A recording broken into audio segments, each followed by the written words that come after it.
I think the president was asking us about demand for FX at the back of lower fuel importation. You know, we keep on telling Nigerians, you know, one of the boogies that they sold to everybody, and we've been telling people that, look, don't believe this. He's saying that, look, oh, Dangote refinery is the silver bullet. It's not. Dangote have used time to tell us that, look, he's going to sell the petrol to us in dollars. And let's also not forget that Dangote refinery is actually situated at what? The export processing zone in Nigeria. So meaning that on paper, technically it's not a Nigerian company. Now, from what we are seeing now, it's even importing crude from the US, right? So it's going to sell, what do you call it, to us in dollars. So the question is, are we sure we can really say that our demand for FX will go down significantly? No. Can we confidently say that our demand for petrol, or let me say, demand for FX to buy petrol will reduce significantly? That's a big question. Because you need to pay him in dollars. Don't forget that the loans that he took them in dollars. Right? So the question is, how will we actually even happen? So that's the one that we'll actually even think about.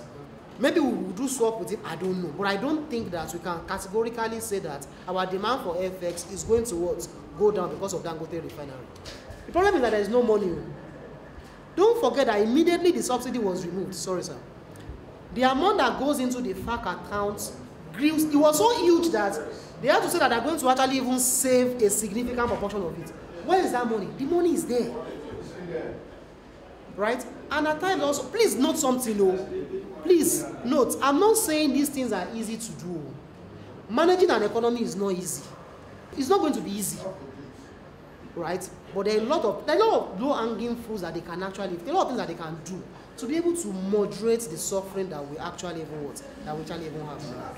But another unfortunate thing about it is that, which is a sad part of it, is that it is very, very difficult to be able to address, to even be able to quantify the pent-up demand for FX. Because there are some people that they are thinking of a project now, but they are not going ahead with it because there's scarcity of what? FX.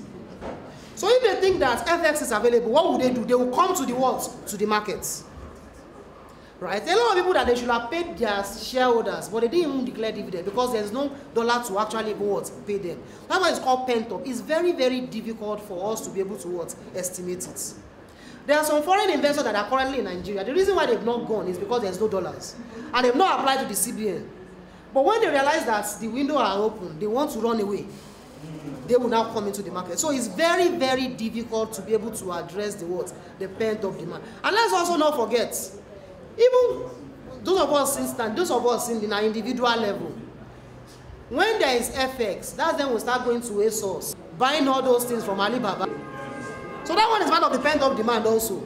All those suits that guy was doing, but when you start thinking, how can I import it? So demand will also increase. It's also increasing once we can see that the market actually open, but it's very difficult to be able to quantify it.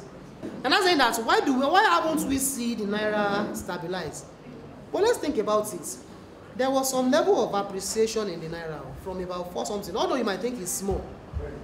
But because if you look at the market, demand is huge, supply is small.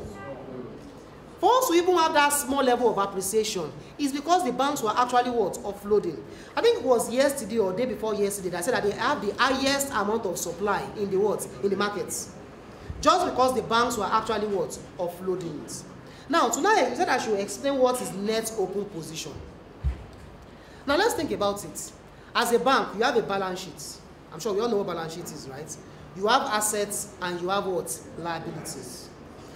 So that your asset and liabilities, you can break it down by currency. When you say you're breaking it down by currency, to make it easy, you can divide it into two. Your asset, divide it into the Naira assets and the foreign currency assets. Your liabilities, divide it into Naira liabilities and foreign currency liabilities. So what the CBN now says is that when you compare your foreign currency assets and your foreign currency liability, they must actually match. So your assets, when they say that long means that you have more asset than liability, say that you must have a zero long position. That means that you must not have more assets than liabilities. So what the CBN now say that if you have more assets, before Banks are allowed to have 10% of their shareholders' fund as the limit of the asset that they can have more than what? Liabilities. So those that have more asset than liabilities, CBN told them that, look, you need to actually what? Sell it off.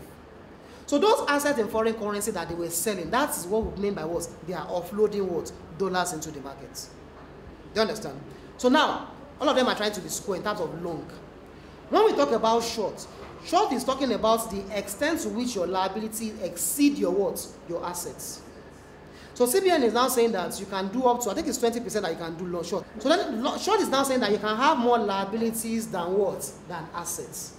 But what's the essence of that liability more than the asset? It should not be more than 20% of your what? Of your shareholders' funds. So there's no problem in you having more liabilities than assets. But the problem is that you don't want to have more assets than what? Than liabilities. So in terms of foreign currency, so if you have more foreign currency assets than liabilities, you must actually what? Sell it. And like I mentioned, what somebody said is that, look, some banks with foreign subsidiaries, they're just moving those assets to their what? To their subsidiaries.